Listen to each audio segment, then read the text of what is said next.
গল্পের শুরুতে একটা সেলুন দেখানো হয়। ইনি হচ্ছেন মহারাজা, যে এই সেলুনেই কাজ করে। এনার ব্যাপারে বলে নিই, এই সেলুনটা তার নিজের নয়। মহারাজা অনেক সাদাসিধে স্বভাবের লোক। তারপর মহারাজা তার মালিকের কাছ থেকে ছুটি চাইছিল, কারণ তার বউকে নিয়ে কোথাও যাওয়ার কথা আছে। মালিক তখন তাকে অনেক কথা শোনায়।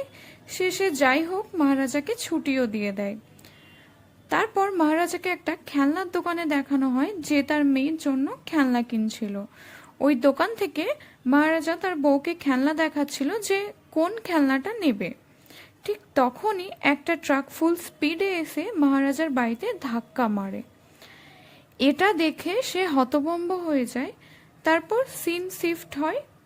এটা হচ্ছে মহারাজার মেয়ে জ্যোতি। এখানে জানা যায় ওই অ্যাক্সিডেন্টে মহারাজার ওয়াইফ মারা যায় আর তার মেয়ে বেঁচে যায়, শুধুমাত্র একটা ডাস্টবিনটার জন্য।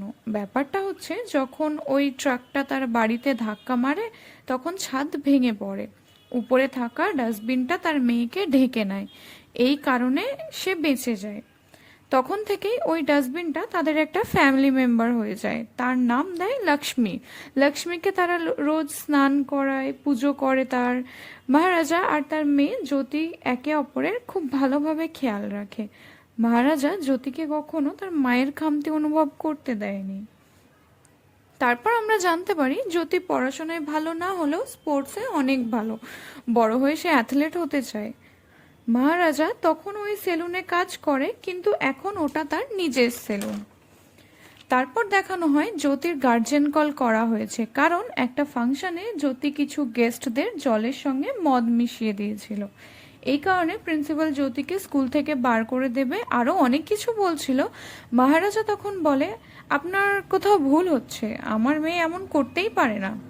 তারপর আসিফা নামে পিটি টিচার আসে একটা ছেলেকে নিয়ে, যে এই কাজটা করেছে। মহারাজা তখন বলে প্রিন্সিপালকে, এবার তো আপনি জেনে গেলেন সত্যিটা, আপনাকে সরি বলতে হবে। প্রিন্সিপাল সরি না বলে উল্টোপাল্টা বলতে থাকে। মহারাজা তখন অনেক রেগে যায় আর বলে, যতক্ষণ না সরি বলবেন না আমি এখান থেকে যাব না। সবাই মহারাজাকে বাইরে বার করার চেষ্টা করে, কিন্তু কোনোভাবেই পারে না। এসব দেখে সবাই অনেক ভয় পেয়ে যায়। জ্যোতি তখন প্রিন্সিপালকে রিকোয়েস্ট করে যে আপনি সরি বলে দিন, না তো আরও অনেক খারাপ কিছু হতে পারে। এসব দেখে প্রিন্সিপাল ভয়ে সরি বলে দেয়। তারপর তারা বাড়ি চলে আসে। এরপর দেখি জ্যোতি স্কুলের তরফ থেকে এক সপ্তাহের জন্য একটা স্পোর্টস ক্যাম্পে যাচ্ছে। যাওয়ার আগে মহারাজাকে বলে যায় যে লক্ষ্মীর খেয়াল রাখবে। তারপর জ্যোতি চলে যায়। মহারাজা কাজ শেষ করে বাড়ি ফিরছিল। তারপর দেখা যায় মহারাজা মাটিতে পড়ে আছে। বাড়ির অবস্থা দেখে মনে হচ্ছিল যে বাড়িতে চুরি হয়েছে। মহারাজাকে কেউ অনেক মেরেছে। তারপরের সিনে একজনকে দেখানো হয় যে তার গাড়ি সার্ভিসিং এর জন্য দিয়েছিল। গাড়ি সার্ভিসিং সেন্টারে এসে সে কিছু লোককে মারতে থাকে, কারণ যে গাড়িটা সে সার্ভিসিং এর জন্য দিয়েছিল সেই গাড়িতে একটা চশমা ছিল। সেই চশমাটা অনেক স্পেশাল ছিল। তারপর একটা লোক আসে, তার নাম ধানা, যে তার গাড়িটা সার্ভিসিং করেছিল। ধানাকেও সে মারতে থাকে। এখানে আমরা দেখতে পাই মার খাওয়ার পর ধানা লোকটার উপর অনেক রেগে যায়। রাতে একটা বারে সেই লোকটা তার বন্ধুদের সঙ্গে ড্রিঙ্কস করছিল, তখন সেখানে ধানা এসে তার চশমাটা তার সামনেই ভেঙে দেয়। তারপর তাদের মধ্যে মারপিট শুরু হয়। এরপর দেখানো হয় মহারাজা পুলিশ স্টেশনে এসেছে চুরির কমপ্লেন করতে। মহারাজা বলে পুলিশকে কাল লক্ষ্মীকে নিয়ে গেছে। শুরুতে সবাই ভাবছিল লক্ষ্মী কোনো মেয়ে হবে, পরে যখন সবাই জানতে পারে লক্ষ্মী কোনো মেয়ে নয়, একটা ডাস্টবিন, তখন সবাই অনেক অবাক হয়ে যায়। পুলিশ তখন রেগে যায়। মহারাজার জিদ ধরে বসে কমপ্লেন্ট লিখিয়েই যাবে সে। পুলিশ মানা করে দেয়। মহারাজা তখন পুলিশ স্টেশনে হাঙ্গামা শুরু করে। তার একটু পর পুলিশ অফিসার আসে, তাকেও সেম স্টোরি শোনায়। বলে যে সেলুন থেকে সে ঘরে এসেছিল, আগে থেকে বাড়িতে থাকা তিনটে লোক আমাকে অনেক মারধর করে, তারপর লক্ষ্মীকে তুলে নিয়ে যায়। পরে যখন পুলিশ অফিসার জানতে পারে লক্ষ্মী একটা ডাস্টবিন, তখন সে পিস্তল দেখিয়ে মহারাজাকে বলে এখান থেকে চলে যাও, না তো গুলি করে দেব। তখন ওখান থেকে সে চলে যায়। একটু পরে সে আবার ফিরে আসে আর বলে লক্ষ্মীকে খুঁজে দিতে আমি আপনাকে 5 লাখ টাকা দেব। সবার সামনে ঘুষ দেওয়ার কথা বলার জন্য মহারাজাকে থাপ্পড় মারে পুলিশ, কিন্তু বাইরে গিয়ে টাকাটা নিয়েও নেয় আর লক্ষ্মীকে খোঁজার কাজ শুরু করে দেয়। প্রথমে অফিসার তার কনস্টেবলকে নিয়ে মহারাজার বাড়িতে আসে। বাড়ির অবস্থা দেখে মনেই হচ্ছে যে চুরি হয়েছে, কিন্তু অফিসারের সন্দেহ হয় যে ডাস্টবিনে নিশ্চয়ই কোনো এক্সপেন্সিভ কিছু ছিল। মহারাজার মেয়ে ক্যাম্প থেকে ভিডিও সেন্ড করছিল। অফিসার মহারাজাকে জিজ্ঞেস করে, তুমি বলে দাও ডাস্টবিনের মধ্যে কি ছিল, তাহলে আমরা সেটা ভালোভাবে খুঁজবো। মহারাজা বলে, ওটা জাস্ট একটা ডাস্টবিন ছিল যেটা আমার মেয়েকে বাঁচিয়েছিল। তারপর সিন শিফট হয়। ইনি হচ্ছে সেলভা, যে একজন ডাকাত। সেলভা আর তার গ্যাং মিলে চুরি করে। একটা বাড়িতে সবাইকে বেঁধে রাখে, তাদের যত সোনা চাঁদি ছিল সব নিয়ে নেয়, তারপর সেই বাড়ির একটা মেয়েকে রেপও করে। কোনো পশুর থেকে কম ছিল না তারা। যেতে যেতে তাদের নৃশংসভাবে মেরে ফেলে আর ওই বাড়িতে আগুন লাগিয়ে দেয়। এরপরে সেলভার ফ্যামিলিকে দেখানো হয়, যেখানে তার বউ আর তার একটা ছোট মেয়ে আছে। তার মেয়ের নাম আম্মু। আম্মুকে সেলভা অনেক ভালোবাসে। আর এখানেই দেখা যায় মহারাজা সেই ডাস্টবিনটা সেলভার বাড়িতেই আছে। পুলিশ অনেক সেই ডাস্টবিনটা খোঁজার চেষ্টা করে, কিন্তু খুঁজে পায় না। তারপর মহারাজাকে দেখানো হয় যে সব সময় পুলিশ স্টেশনে থাকে তার ডাস্টবিনটার জন্য। এরপর সেলভাকে দেখি যে লোকের বাড়িতে টার্গেট করছিল চুরি করবে বলে, আর তার দলের সঙ্গে একটা বাড়িতে চুরি করছিল। কখনো কখনো যে সেলভার চেহারা দেখে নিত তাদের সে মেরে ফেলতো, আর যখন মাস্ক পরে থাকতো তখন তাদের মারতো না। তারপর দেখি সেলভা সবচেয়ে বেশি তার মেয়েকেই ভালোবাসে। আম্মুর পিঠে একটা চোট লেগেছিল যেটাতে সেলভা ব্যান্ডেজ করছিল। আর এদিকে জ্যোতি তার বাবাকে প্রত্যেকটা মুমেন্টের ভিডিও পাঠাচ্ছিল। জ্যোতি লক্ষ্মীর ব্যাপারেও জিজ্ঞেস করছিল, কিন্তু মহারাজা তাকে কোনো রেসপন্স করে না। পুলিশ তখনও ওই ডাস্টবিনটাকে খুঁজছিল। তখনও তাদের নজর পড়ে নাল্লা শিবা নামে একজনের উপর, যে পুলিশের জন্যই খবরের কাজ করে। নাল্লা শিবা তখন অফিসারের সঙ্গে কথা বলে সেই ডাস্টবিন খোঁজার কাজে লেগে যায়। মহারাজা পুলিশ স্টেশনে বসে থাকে, তখন তার পাশে দেখে একজন মিসিং কমপ্লেন করতে এসেছে। যে মিসিং হয়েছে সেটা আর কেউ না, সেটা ধানা। আর এখানে একটা ফ্ল্যাশব্যাক দেখানো হয়, যেদিন মহারাজার বাড়িতে 3জন মিলে চুরি করছিল, সেই 3জনের মধ্যে একজনের টোল প্লাজার রিসিপ্ট তার বাড়িতে পড়েছিল। এই জন্য মহারাজা ওই নাম্বার নিয়ে জানার জন্য চলে আসে সেই লোকটার কাছে, যে গাড়ি সার্ভিসিংয়ের জন্য দিয়েছিল। এটাই সেই সিন যেখানে ধানা তার কাছে এসেছিল, তার সামনে চশমা ভেঙেছিল আর মারপিট করেছিল, কিন্তু মহারাজা সেখানেই দাঁড়িয়েছিল, সে সব দেখছিল। পরে মহারাজা ধানার পিছন করছিল, ধানা সেটা বুঝতে পেরে যায়, তার লোকেদের ইনফর্ম করে দেয়। এরপর ধানার লোকেরা মহারাজাকে মারতে থাকে। আর এখানেই ধানা বলে যে তার বাড়ি গিয়েছিল আর সেদিন মহারাজাকে মেরে দিলে ভালো হতো। তখন মহারাজা অনেক রেগে যায় আর সবাইকে মারতে থাকে। আর এখানে ধানা বলে, আমরা 3জন ছিলাম আর একজন পুলিশেরই লোক ছিল। তখন মহারাজা ধানাকে মেরে ফেলে। সবাইকে যেভাবে এখানে মারছে, এটা বোঝা যায় যে সামান্য একটা ডাস্টবিনের জন্য তো নয়। সিন প্রেজেন্টে আসে। পুলিশ তখন প্ল্যান চেঞ্জ করে যে তারা ডাস্টবিন খুঁজবে না, তারা ডুপ্লিকেট ডাস্টবিন বানাবে। এবারে নাল্লা শিবা তাদের হেল্প করে। তারপর দেখি সেলভার মেয়ে 2 দিন পরে জন্মদিন। একটা সোনার দোকানে তারা আসে সোনার চেন নেওয়ার জন্য। যে চেনটা আম্মু পছন্দ করেছিল সেটা 2 দিন পরেই তারা পাবে। সেলভার ওয়াইফ বলে, অন্য নিতে, এটা অনেক দামি। তখন সেলভা বলে, ওইটাই নেব, কারণ সেলভা তার মেয়ের জন্য সব কিছু করতে পারে।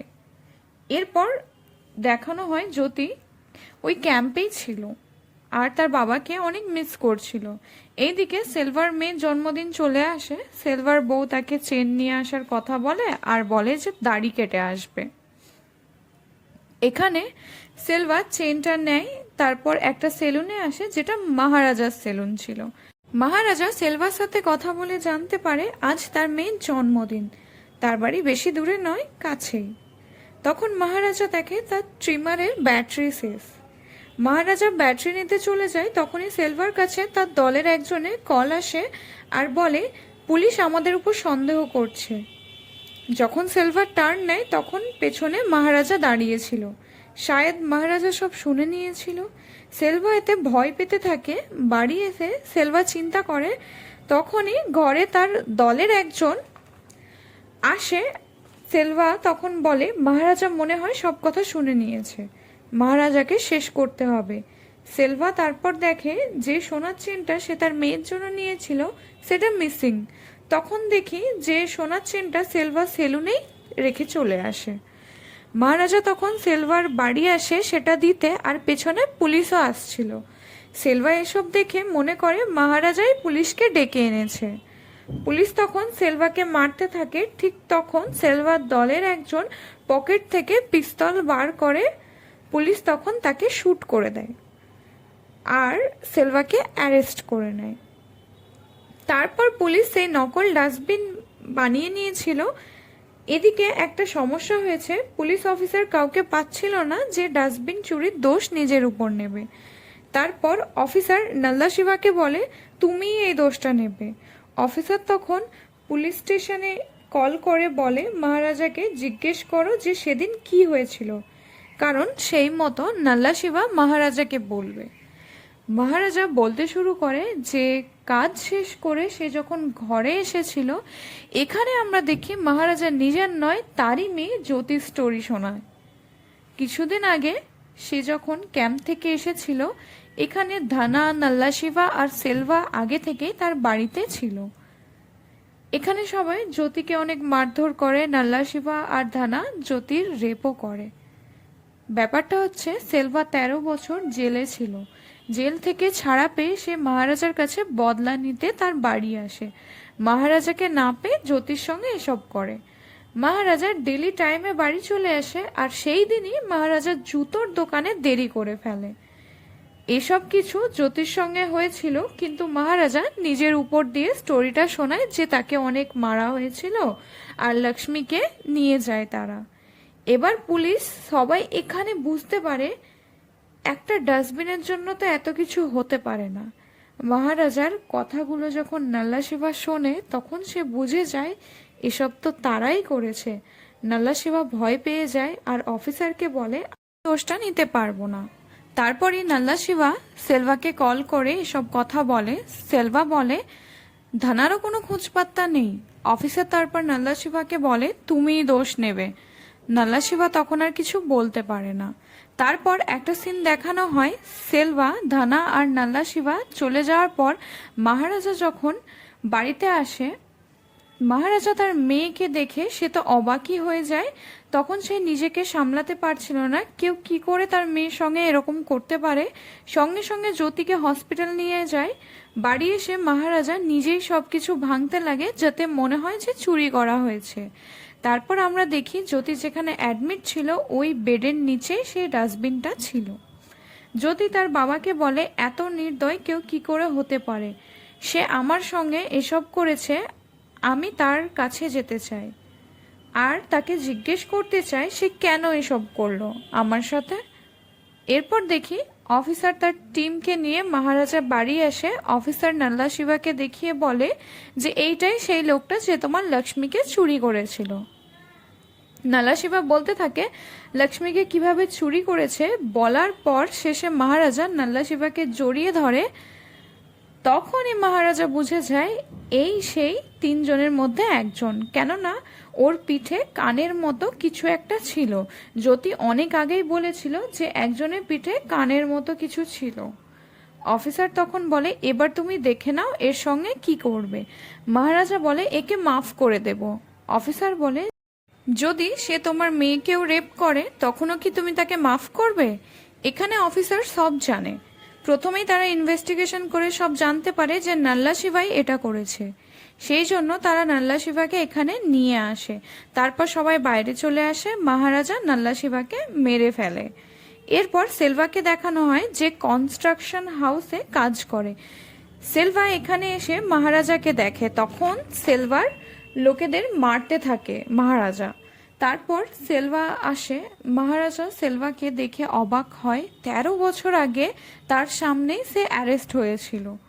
এখন দুজনের মধ্যে মারপিট শুরু হয়। সেলভা মহারাজার উপর রাগ দেখায় আর বলে যে তার জন্যই তার পুরো ফ্যামিলি নষ্ট হয়েছে। তারপর মহারাজা সেলভার পা ভেঙে দেয়। সেলভা তখন মহারাজাকে বলে, যে ব্যথা তুমি আমাকে দিলে সেটা তো একদিন ঠিক হয়ে যাবে, কিন্তু যে ব্যথা আমি তোমার মেয়েকে দিয়েছি সেটা কোনোদিন ঠিক হবে না। তারপর দেখি পিটি টিচার আসিফা জ্যোতিকে এখানে নিয়ে আসে। জ্যোতি বলে, আমি একাই কথা বলতে চাই। সেখানে আসিফা আর মহারাজা তাকে রেখে চলে যায়। জ্যোতি বলে সেলভাকে, আমি এটা দেখতে এসেছি যে কেউ কি করে এতটা নির্দয় হতে পারে। তোমার মতো নোংরা লোক আমি আজ পর্যন্ত দেখিনি। জ্যোতি বলে, তুমি চুরি করতে এসেছিলে তো, এই নাও। জ্যোতি তার সব সোনার জিনিস দিয়ে দেয় আর চলে আসে। সেলভা তখন একটা চেনের দিকে তাকায়, যে চেনটা সেলভা তার মেয়ে আম্মুর জন্য কিনেছিল। এখানে একটা 13 বছর আগেকার সিন দেখানো হয়। সেলভা যখন অ্যারেস্ট হয়ে গিয়েছিল তখন মহারাজা তার বউ আর তার মেয়ের সঙ্গে সেই চেনটা ফেরত দিতে এসেছিল, যেটা সেলভা তার সেলুনে ফেলে গিয়েছিল। সেলভার বউ সেটা নিতে মানা করে দেয়। সেলভার বাড়ির সামনেই একটা খেলনার দোকান ছিল। মহারাজার বউ তাকে খেলনা নিতে পাঠিয়েছিল। যখন মহারাজা খেলনা নিতে গিয়েছিল তখন ট্রাক এসে তার বাড়িতে ধাক্কা মারে। এখানে সবাই মারা যায়। ওই ডাস্টবিনের জন্যই বেঁচে যায় আমু। এখানে জানা যায় জ্যোতি মহারাজার নয়, সেলভার মেয়ে আমু।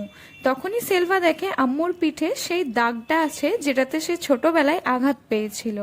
সেলভা বুঝতে পারে এটা তারই মেয়ে আম্মু। সেলভার দলের লোক তার সামনে তাকে রেপ করে। এরপর সেলভা ভেঙে পড়ে। সেলভা কাঁদতে থাকে, আম্মু আম্মু করে চেঁচাতে থাকে। তখন তারা সেখান থেকে চলে যায়। সেলভা তখন নিজেকে মাফ করতে পারছিল না। সেলভা উপর থেকে নিচে পড়ে মারা যায়।